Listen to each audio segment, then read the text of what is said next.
Like Crackle. You want to watch some Crackle shows?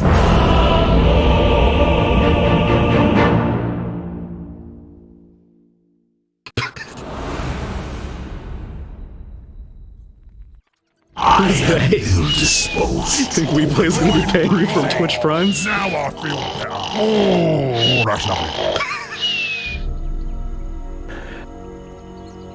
No, you're not. No, you're not. No, dude, this is... No, I feel secure with 2 men. It's like how I was raised. Contract complete. You didn't see that coming. Why prolong the inevitable? Do you know how my dad actually taught me how to swim? This is a true story while we have this pause right now. My dad actually took me out on a raft in the ocean. I grew up in Atlantic City, and he literally said, he looked at me and he said, "Don't drown," and he flipped the raft over, and I was under the water, and he pulls me out after I thought I was about to die, and he looks me in the eye and he goes, "The day you stop being afraid of the water is the day you die." And that fear might be something that's really important for Nova to have this time around, because although we have a very wonky lineup coming out on the side of CyberTRARTOR, I think there is some potential for that craziness to actually catch this team off guard. What type of crazy things are you looking for, though, Neil, with this Clockwork lineup? Well, it's gonna be the Ricky show. Ricky's a hero. That's a Division 1 hero right now, right, Kyle? Ricky's on the come up. Really? You get it? just like Kyle's fans, Ricky fans. I'm just kidding. Kyle, please stay. You know how to cast and I don't. Yes, you do. You are truly, I'm gonna give you a compliment right now. No, you are truly, dude.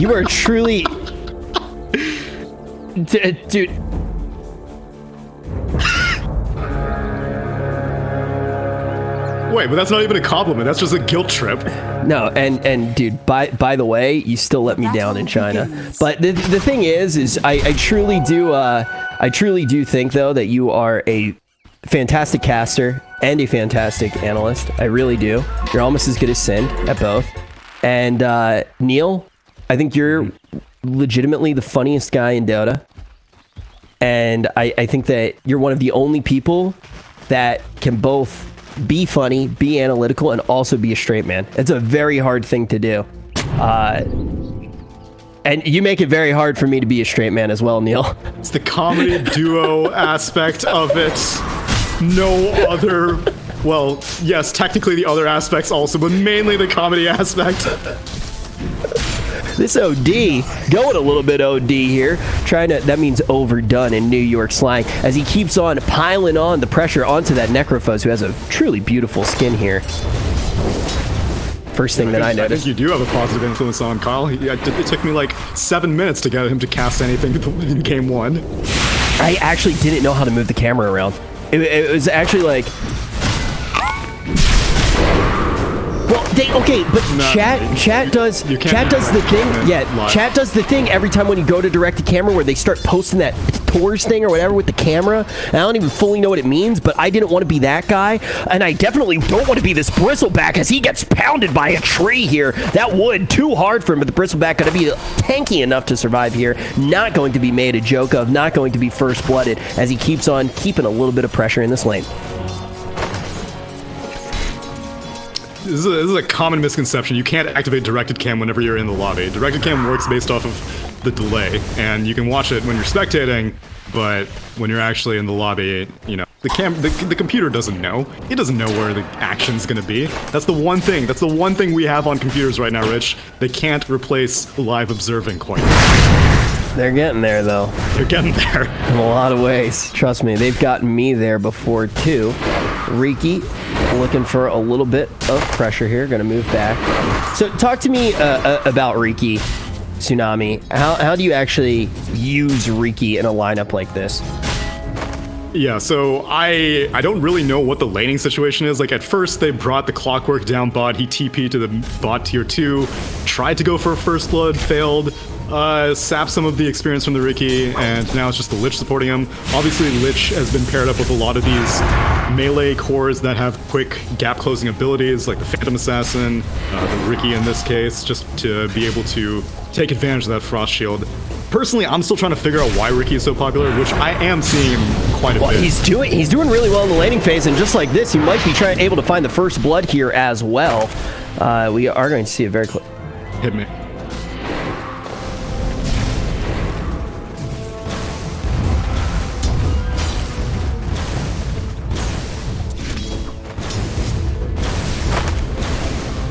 Yeah. 7 base armor, 68 damage.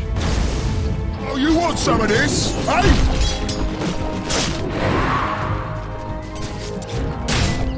Radiant's courier has been killed.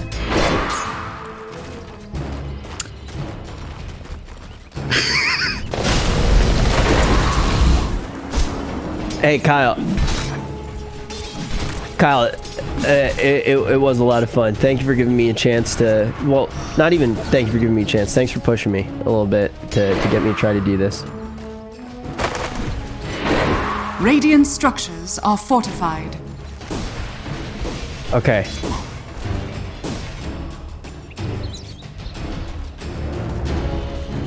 Well, should I also do the thing that you do where I say one thing and then when the other thing happens, I pretended like I said that thing?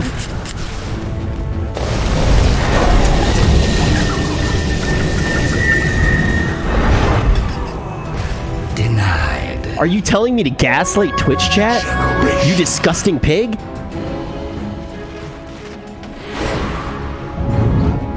It's just a playful suggestion, you know? No one's claiming anything. Playful suggestion, yeah.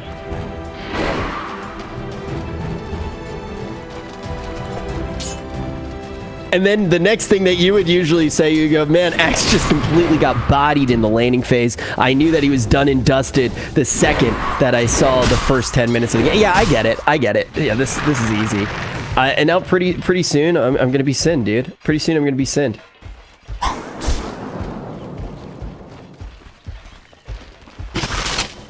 $100 CS. Wait, this is what? not a Grant approved rule.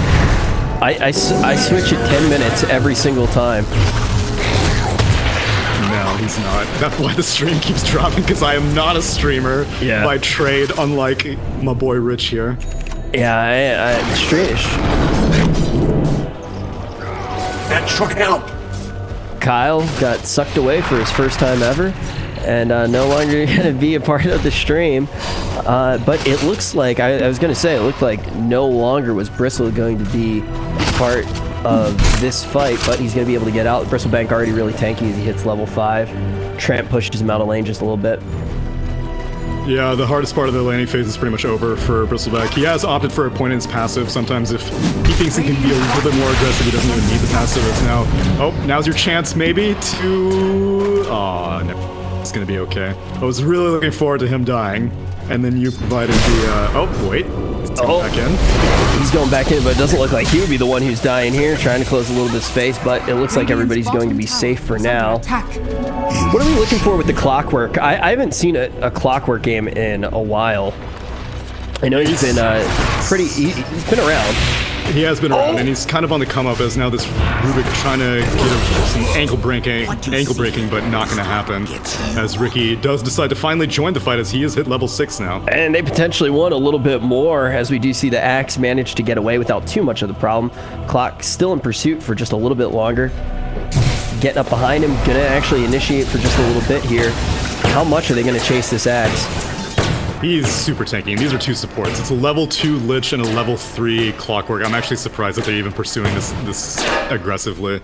Yeah, Pigeon has basically nothing to be concerned about right now. The Riki showed up briefly, got the kill on the Rubik, but he can't give up too much lane CS. He needs to go back and, I mean, even despite that, he's still topping the charts in last hits, doing quite well.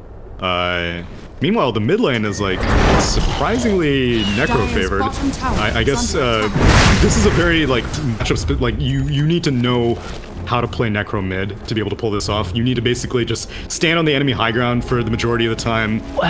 Just assume that your regen will be able to outdo any harass. It's one of those things where, as weird as this lineup looked, and we talked about how great ease of execution was for the squad, you look at how they're actually doing in laning, and it's written all over the place. They know what they need to do with this Riki. The Necros looked incredible in lane as well, and the Bristles looking great. I think all in all, already in a great position here in the early stages of this game on the side of the CyberTRARTORs. Dude, you nailed it. All three of the cores, as suspected. Yeah, they're doing fantastic right now, which means that all three lanes are basically Radiant favored right now. Yet again, Retsu has decided to pursue Pijon. Pijon actually not going to TP, seeing as how the clockwork with the battery assault is not going to fray, and he's finally going to go down as Kazar actually takes that kill. This time it's not just going to be two supports, it's going to be the Riki who manages to connect to get the second kill of the game, and now slowly we start to see them pull ahead. Is this going to be a war of attrition? Are we going to see these cores just manage to get beefier and beefier? Or is there a big moment that you're looking for here, timing-wise, where we can potentially see CyberTRARTOR come online? No, Ricky's a more aggressive carry than those that we saw in Game 1. Unlike the Phantom Assassin and the Terrorblade, who will basically pop in every once in a while. It's basically like a sliding scale. So Terrorblade's the slowest of the three that we've seen because he's so dependent on that Metamorphosis cooldown. Phantom Assassin is a little bit slower because she really needs a lot of points. She really needs a lot of experience to be able to get those ultimate points up and get those Blink Strike points up. For Ricky, pretty much all you need is a Diffusal Blade, which is part of the reason why I think he's gaining popularity. Is just he's the kind of core that can come online extremely early. Sort of like how Gyrocopter used to be back in the days. He is gonna almost get the kill. Yep, doesn't even need to use that last Blink Strike charge to finish off that Rubik. Yeah, you know, Kyle was right yet again. I mean, he really hit it on the head why Riki does seem so strong here. When we do look at the PA, is PA going to be in a situation as well where even when we do start to see the PA come online, that she's going to need to be protected? Do we need to protect the Queen to actually see Nova able to do damage here? Yeah, definitely. Although it will be quite easy this game compared to the other games. So yet again, we have the Axe initiating as we do see yet again another catch into the Reaper's Scythe as well. That's 43 seconds down for the OD. And this Necro still wants to brawl. Yeah. 6 heroes mid. The clock's looking a little bit sketchy, but so's the Treant Protector. Treant Protector manages to sneak out here, but the Necro does manage to get the double. And maybe a triple as he finishes off the Rubik with the Death Pulse and still full HP. With that maxed out Heartstopper aura, Space gonna be on the run now, but with no disables, Balbruja is just gonna let him go, and this Necrophos just balling out of control right now. Yeah, and really, when we actually do see the dust settle on that engagement, it is clearly going to be CyberTRARTOR who comes out on top here, starting a decent lead in net worth early on here as we approach that 10-minute mark and just slightly scooch past it. Yeah, so in regards to how important it is to protect the Phantom Assassin, same kind of deal. They will have the banishment from OD, which makes it a little bit easier, so even if she gets like totally caught out of position, hopefully the Astral Imprisonment will be able to save her, and you can buy, you know, a quick 4 seconds for her. But it's still all about protecting her. She's the primary damage dealer. And this game, like, a Ricky's not going to get nearly as tanky as the Terrorblade did in the last game. So Ricky is a much more vulnerable target, but it goes both ways in that Ricky will also be able to go more aggressively on the Phantom Assassin earlier on in the game. And look, they clearly know that as well. I think that's one of the things they're playing to their win condition. They've been able to get aggressive very early here, trying to use that Riki to their full advantage to start things off. Also, we've seen that Clockwork just have incredible catch throughout this matchup already. Ricky toying around with him in the bot lane, though Locas does manage to steal the smoke, and they will dump the Ricky. So now's the other side of the Kyle coin. Tell me why Ricky was so bad in that situation.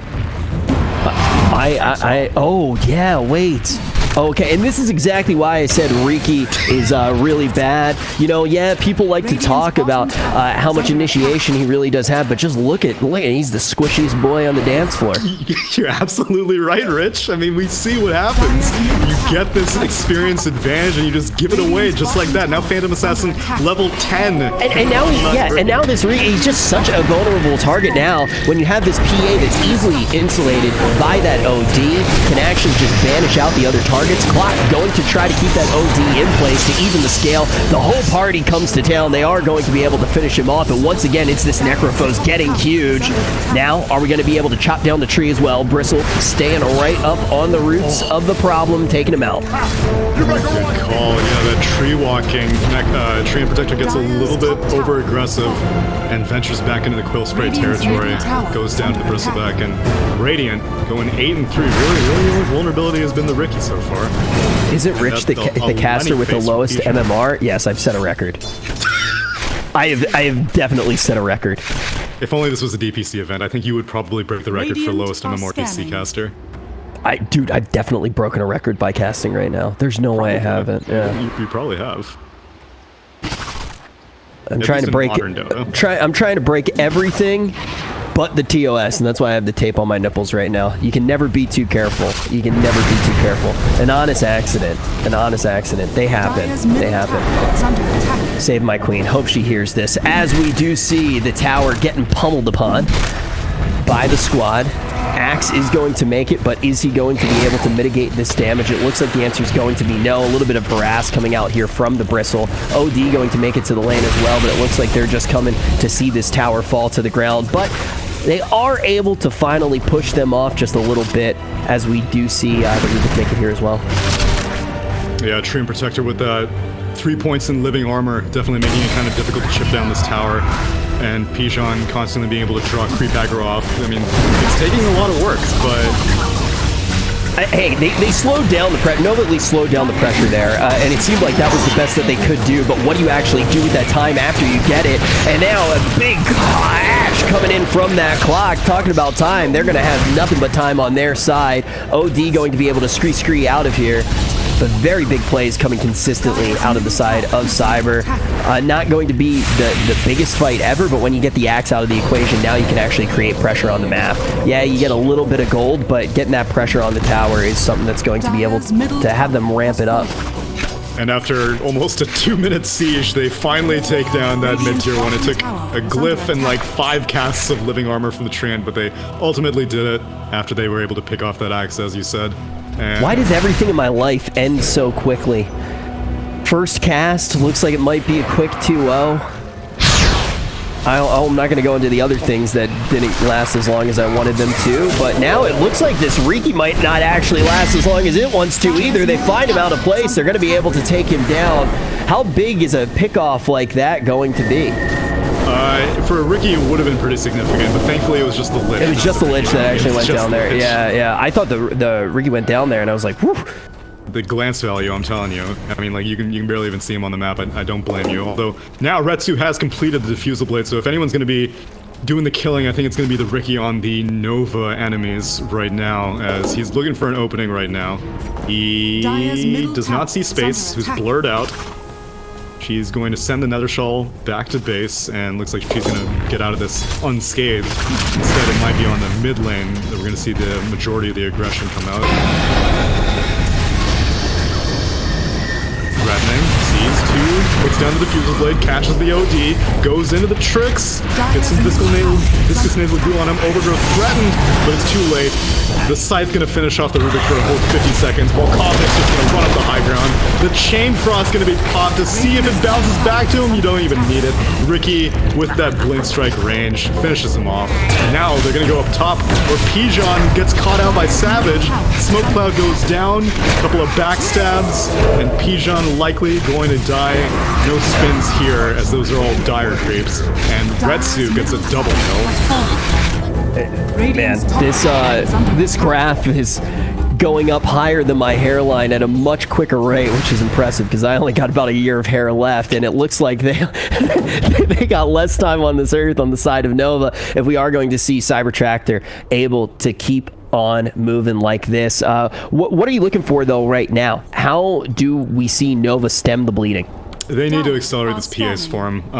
She is very close to her Battle Fury, so hopefully they can start establishing some stacks. Okay, she has the Battle Fury completed now, so now the name of the game is to start getting some stacks in the jungle for him. Hopefully they have enough map control that the Riki won't take the stacks away, or the Necro won't take the stacks away. But if you are building a Battle Fury first onto the PA as opposed to the Desolator that we saw in Game 1, that means that you're planning on taking this to late game. You are not going to be able to do very much for like the next 10, 12 minutes or so. Once she gets the Desolator, then maybe she'll be able to start joining fights, but for right now, Space just needs space, and hopefully Pigeon on the Axe and Loranov on the OD can provide. Dire's top tower is under attack. Okay, taking a peek over in the pit. Walk in the park here. Grab that Aegis. Super quick Aegis. Riki, immediate smoke up. Pigeon might be the victim. Wagruber tries to walk towards him. Oh, TP onto the outpost. They find the Train Protector. Retsu again. Wow. Shameless. Shameless. Okay, dude. True. Yeah, that's pretty true. As they do stay on board just a little bit longer. I'm starting to figure out where your camera is, too. Yeah. And man, thank you for teaching me all this, man. I'm having a really good time. And chat, thank you for bearing with me as well. It might not be for much longer if we do see Cyber keeping up the plays. Spots her. Straight Chain Frost into the Sinister Gaze, as well as the Smoke Cloud Space, although with that evasion, kind of difficult to kill, and Riki's just going to evacuate. Dust is popped, but it does not clip on Riki, so he can reinitiate. The double crit! Khazar gets completely obliterated back-to-back. Some anime kills right there. But Retsu will get it. Dire's bottom tower is under Lich. attack. Not gonna mess it up this time. Dude, that's like one of those moments I was waiting for, just to mess it up. And speaking of mess-ups, this may have been just a little bit of hoo-ha coming out on the side of Dire. Big team fight happening. First, it's going to be the Axe. Will they be able to grab any more? Yeah, they managed to take down the Aegis for Riki. The Clockwork's already dead, but this Bristleback is a force to be reckoned with. Full hood and medallion completed. PA is going to blink to her Train Protector on the high ground, and they will be able to get out with minimal casualties. Only taking the Axe. He does get a scythe to the face, though, so he will be dead for quite a while. But only was able to successfully take off the Aegis. And it was such an early Aegis from CyberTRARTOR. Really, they were hoping to get rid of it. They were hoping to brawl with it back-to-back, and Nova obliged them.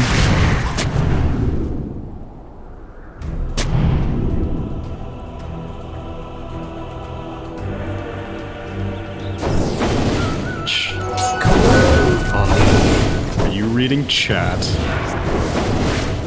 Wait, Yeah, are you still? Yeah, they keep they keep talking about what type of soda I drink. I actually only drink water. I'm not a big fan of Coca-Cola. I don't understand why they keep talking about it. Sorry, it distracted me for a few seconds there. Ooh, speaking of distracted, Yeah, they were definitely distracted going for that Lich, but the double damage room picked up by Retsu. Now Space has to be on the run. He's going to get spotted out by Savage with the flank into the cog-bound Space. He's going to go down as well, and that's a killing spree going the way of Retsu's Riki. This Riki is getting to be out of control very, very shortly. Speaking of out of control, how do you get control back in a game like this? I've already asked that question to you once, but it seems like it's just getting further and further away. I just don't understand what Nova can even do at this point. It's an 8K net worth advantage at 21 minutes. Yeah, I would be asking the same questions over and over again too. I'm actually I'm pretty surprised, because when we watched the last game, it didn't look like this at all.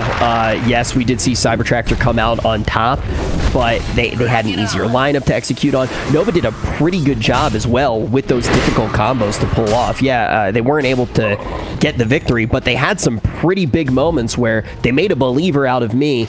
This time around, it's been looking like a much tougher mountain to overcome. Yeah, especially if Clockwork's gonna keep getting these initiations. Axe just keeps falling down the mountain. He's gonna get scythed again, most likely. Or they're not gonna waste it on him. They're not gonna waste it on him. It's more important to send the Phantom Assassin into the grave for a longer period of time than it is for the Axe, so they're gonna hold off, but still, Axe just keeps falling down that mountain. What is with the soda question? Now I'm intrigued. Why'd you implant it into my mind now? Why are they asking about soda? I just got banned in chat again. God damn it, Rich. Actually, that's a good thing. Maybe now he'll pay more attention to the game. So, somebody made a joke at me and I told them that I talked to their mom. What was the bannable offense there? I said some nasty things to their mom. Okay. I feel like you omitted a little bit of that story there. Oh, man. Radiant's bottom Yeah, that tower story's is under almost attack. as disgusting as this game is looking, as we see Necro foes hanging out here. When is he going to jump with the rest of the squad? They're all waiting here. What are they waiting for? Damn, bro, you got the whole squad waiting here. They're looking for something. There we go. Hopefully someone was gonna defend this tower, but it doesn't look like it's gonna happen. Radiant's bottom tower. They're going to be able to grab that tower nice and easy, like you said. Nobody coming to try and save it. Nova going to be hanging out on the other side of the map. And actually, Savage gets a solo kill onto the Treant Protector. That's a quick, nasty pick. Savage is doing quite well. I mean, you were wondering, like, you know, why haven't you seen Clockwork around very much? He has received a fair amount of buff since the last time you've seen him. But these days, I think teams are kind of content giving him a relatively low farm priority. And you can see that the Bristleback was a 3 position in this situation as low res. Actually gets caught by a Sinister Gaze on the Rubik. He's going to get the Pokemon system with his haste room. He may be able to get out. Ooh. Nope. Can't outrun this Ricky. So is there a point where Ricky falls off at all? Like, Yes. so they pretty much need to keep on snowballing here. What do you think that point is where he actually does fall off? Are they trying to close this out in the next, like, 10 minutes? What are they actually trying to do? Hopefully they can get this courier to Phantom Assassin. Okay, she gets her Desolator delivered. That would have been devastating if she didn't get it. Although, it kind of gave away her position, as now the Flare will spot her out, as well as the yours, and she's looking pretty screwed. At least she was able to get that courier delivered, but it will pay with her life, and this time the scythe will be used. She's dead for 80 seconds. Radiant's top tower. Yeah, so ideally, the way you come back into this game is Phantom Assassin is a harder carry than Ricky. Ricky's whole thing is that people have to be running away from him for him to do more damage because of the backstab. People are just staring at him like how the OD might at a certain point, or how the Phantom Assassin might at a certain point. Then he needs to rely more on being slippery rather than just, you know, killing enemies who are trying to retreat. I imagine that if this game manages to hit like 40 minutes, then suddenly Phantom Assassin will be a real issue for the Ricky, and hopefully OD will be also, although OD's not doing great right now. He's actually less farmed than his Axe, who was in the off lane, so Lorenov has a long way to go before he can be actually relevant, as actually Axe ends up dying. Wow, man, yo, this Clockwork's out of control, dude. Clockwork's been popping off. I mean, even earlier on, you looked at how involved the Clockwork was in pretty much every single engagement, just catching people at the best times. The question is, how far will that clock be able to go? Yeah, he's going to continue scaling very well. With this Blade Mail, it even makes it so that whenever OD manages to get a handful of stacks on his Sanity's Eclipse, a lot of it is going to be reflected right back, because this Clockwork does not have very high mana, and he is hopefully tanky enough to survive Sanity's Eclipse itself, and all of a sudden this OD, he's pretty much just going to be a banishment. He's just going to be there to save the PA, and that's really all that Lorenov will be able to contribute. Now they are looking to siege this bot tier 2. Retsu looking for information, ends up confirming that there is an observer ward on this high ground, as he did draw tower aggro. Now the question is, what's Retsu going to do with that information? It looks like we may have a throwdown going on here. Retsu is going to get stunned for just a second, but now he's able to pop on off. He's going to get a whole bunch of damage there. He's able to find the kill as well. Buyback instantly. deflected onto the OD. He takes so much damage from his own Sandy's Eclipse. PA goes down. OD quick follow up the side onto the Rubik as well, and they call GG. They quit out the game, and Rich, I hate to break it to you, but our casting adventure may have come to a premature end as CyberTRARTOR take a resounding 2-0 victory over Nova. I want to say I'm really impressed with CyberTRARTOR overall. I think to see a team come out with a very easy to execute lineup to start things off, they get comfortable, and then they pull out their special sauce here and manage to do a quick second win. It's just a heads-up play all in all. I'm excited to see what CyberTRARTOR can do later on in this league.